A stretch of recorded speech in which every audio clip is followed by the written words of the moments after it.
Y agradecer la invitación del Instituto para presentar este informe que preparó el grupo de expertos nombrado por la Comisión del Congreso de la República para la Monitoreo de la Crisis Financiera Internacional. En realidad, esta es una comisión que surge en el segundo semestre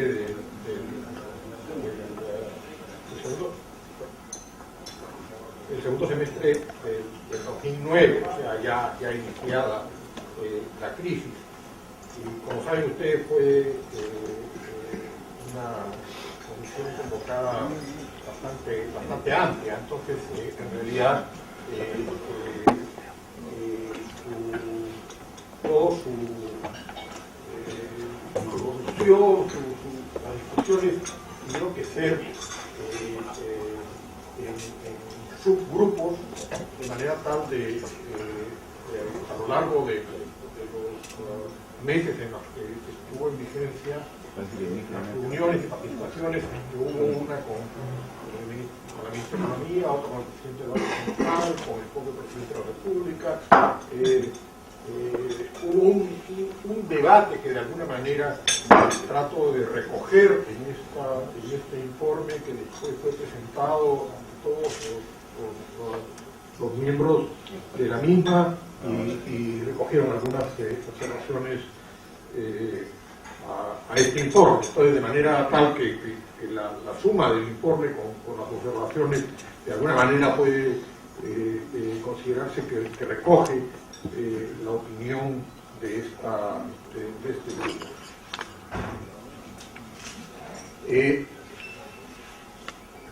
El documento básicamente lo centramos en con ese índice, ¿no? O sea, tratar de, esto es un documento al grupo de congresistas y evidentemente a la opinión pública como documento parlamentario.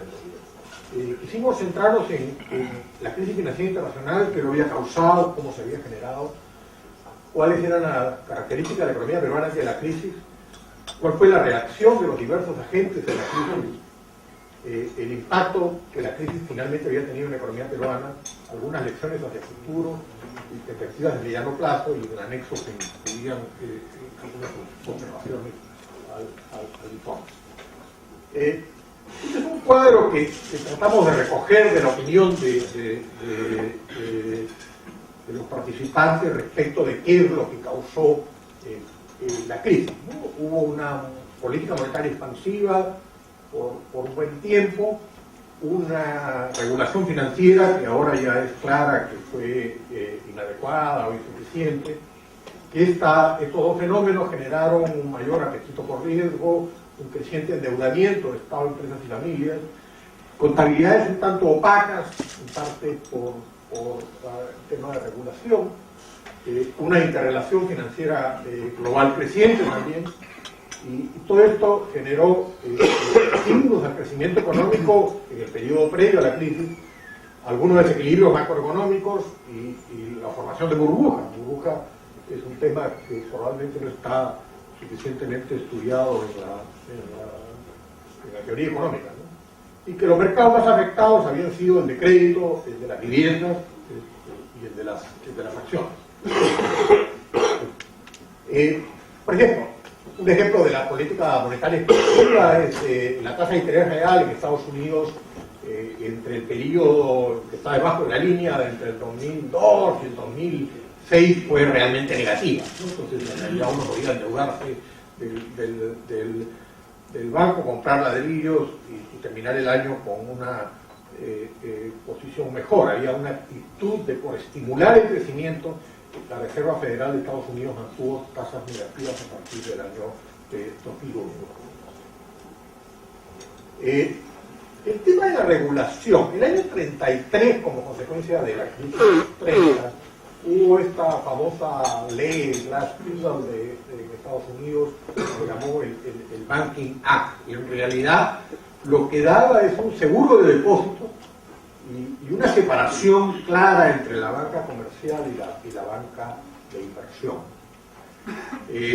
los avances que se habían dado en las finanzas, la confianza que uno se tenía a las nuevas fórmulas, generó de que el año 99, durante el gobierno del presidente Clinton, hubo una derogación bipartidaria de la ley. Evidentemente la ley ya era una ley antigua. En el año 99, demócratas y republicanos derogan esta ley. Y se supuso que el mercado tenía una capacidad de autorregulación que realmente no fue tal, ¿no? Incluso acaba del gobierno del presidente Obama aprobar una nueva ley de regulación financiera que incluso incorpora a un defensor del consumidor al interior del propio Banco Central, de la propia Reserva Federal, ¿no? Y por ejemplo, Volcker, el anterior presidente de la Reserva Federal, decía que era muy importante impedir a los bancos comerciales en invertir en funds, y limitar las transacciones que realizan para evitar el too big to fail, ¿no? O sea, ¿qué ha pasado? Que en estas últimas operaciones de rescate, la sensación es que la Reserva Federal tenía que salir en apoyo a los bancos, porque los bancos eran muy grandes, como por lo tanto su eventual quiebra podría generar una crisis peor. Durante este proceso, o sea, el hecho que se regulara poco y el hecho de que hubiera mucha liquidez a tasas bajas, generó un mayor apetito por riesgo, ¿no? Esto es simplemente una cifra comparando, digamos, papeles AAA con papeles BBB. Simplemente lo que implica es que antes del año 2003 había una diferenciación entre los bancos y las empresas AAA y BBB, 4 puntos. Entre el periodo 2004 y 2007 esa diferencia disminuye, ¿no? O sea, daría la sensación que si la gente se hubiera adormecido en el periodo previo a la crisis, ¿no? Que había una mayor disposición al riesgo, en el sentido de que daba lo mismo el banco muy confiable, el banco no tan confiable, la empresa muy sólida de aquella que no la era tanto. Y evidentemente todos estos recursos permitieron un aumento en el endeudamiento. O sea, cuando uno dice qué es lo que ha causado la crisis, una visión media simplista podría decir lo que ha habido es mucho endeudamiento, mucho apalancamiento. Tanto los países como las familias han aumentado su endeudamiento. Otro tema es el de la opacidad en las contabilidades, ¿no? Y probablemente hasta los años 80, cuando uno miraba los estados financieros de un banco, probablemente tenía una versión bastante adecuada de cuáles eran sus riesgos. Pero toda esta innovación en el campo de las finanzas, durante la última década, la producción de los productos derivados, muchas veces pueden generar contingencias contractuales a futuro que no están manifestados en el balance de los bancos, ¿no? Entonces, por ejemplo, ahora se están revisando las reglas de contabilidad de manera tal de que cuando uno mira un balance realmente tenga una percepción real de cuáles son los riesgos en que está incurriendo un banco o una empresa. Pero incluso lo que mencionaba en el último párrafo era de que por ejemplo, últimamente con el caso de Grecia, ¿no? Alemania ha tenido que salir en defensa de la deuda griega. Probablemente uno, la víspera de que se genera una crisis en Grecia, y uno mira un bono alemán y dice cuál es la situación del banco alemán, dice, bueno, este bono alemán tiene este riesgo, ¿no? En realidad después hubo una fuerza del mercado de que obligaba al banco alemán a salir en defensa de la deuda griega. Entonces, ahí había incluso una contingencia que ni siquiera estaba contractualmente establecida. Entonces hay un tema de opacidad en las contabilidades que probablemente va a tener que superarse con nuevas normas y mecanismos. Por cierto que a lo largo de los últimos 20 años lo que ha habido es una interrelación financiera global creciente, tanto en comercio como en los activos extranjeros de los bancos. Cuando explota la crisis en Estados Unidos, daría la impresión de que al comienzo los bancos europeos decían, bueno, esto es un tema de los Estados Unidos, los europeos podemos descansar tranquilos. Los que más habían comprado papeles, bonos subprime eran los bancos europeos, ¿no? Entonces, en realidad, ya hoy día las finanzas y el comercio están muy interligadas, ¿no?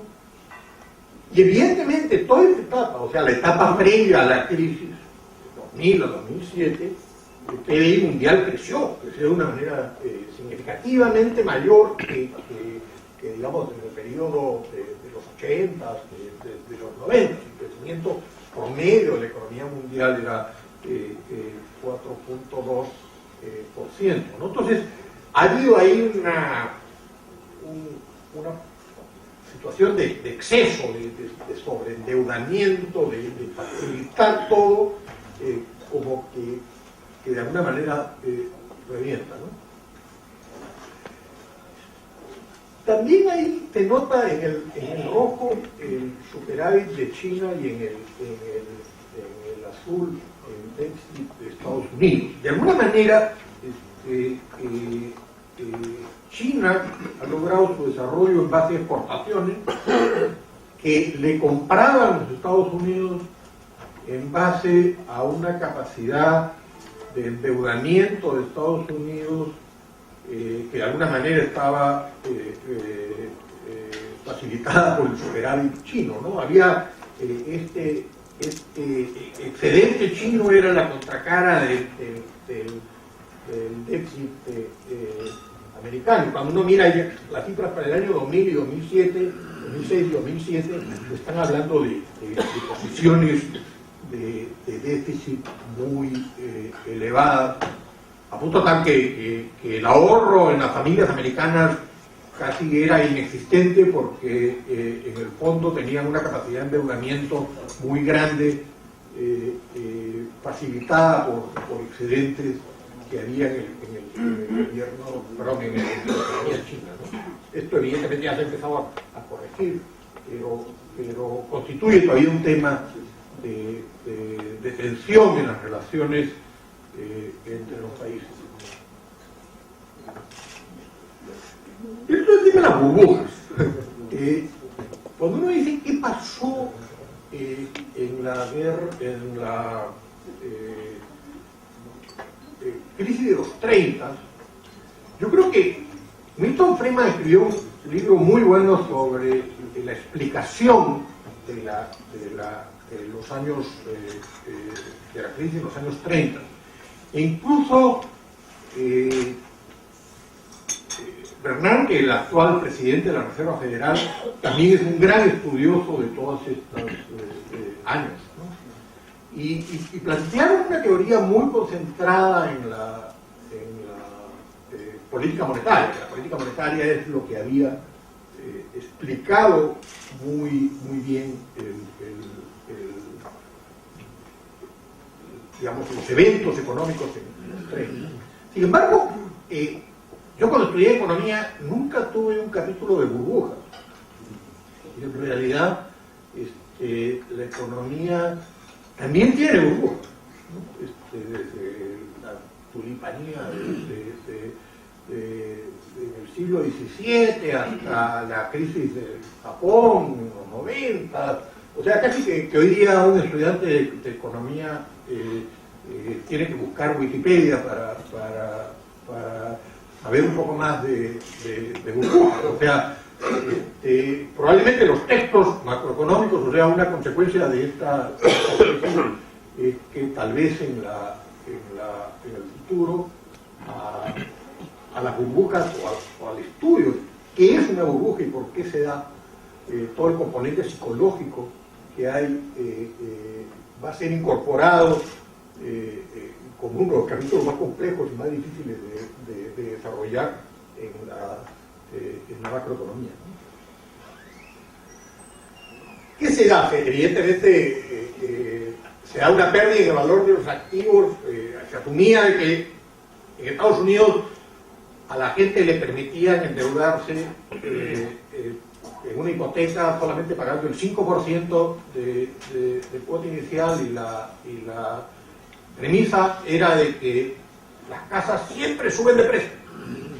Entonces, si todo el mundo se cree el concepto de que las casas siempre van a subir de precio, entonces, y a uno le dan 5% de cuota inicial, entonces yo conozco a alguna gente que está hoy día bien mal de recursos, que en Miami se compraba 10 departamentos, porque pues, la lógica, en 10 departamentos yo no pago sino el 5%, y al final del año mi vivienda vale más, entonces salgo ganando. Evidentemente esa burbuja de alguna manera revienta la curva de la izquierda. Se muestra cómo el precio de las viviendas con enero 98, 100, cómo llegó a subir a punto tal de que el año 2006, o sea, 8 años después, ya las viviendas en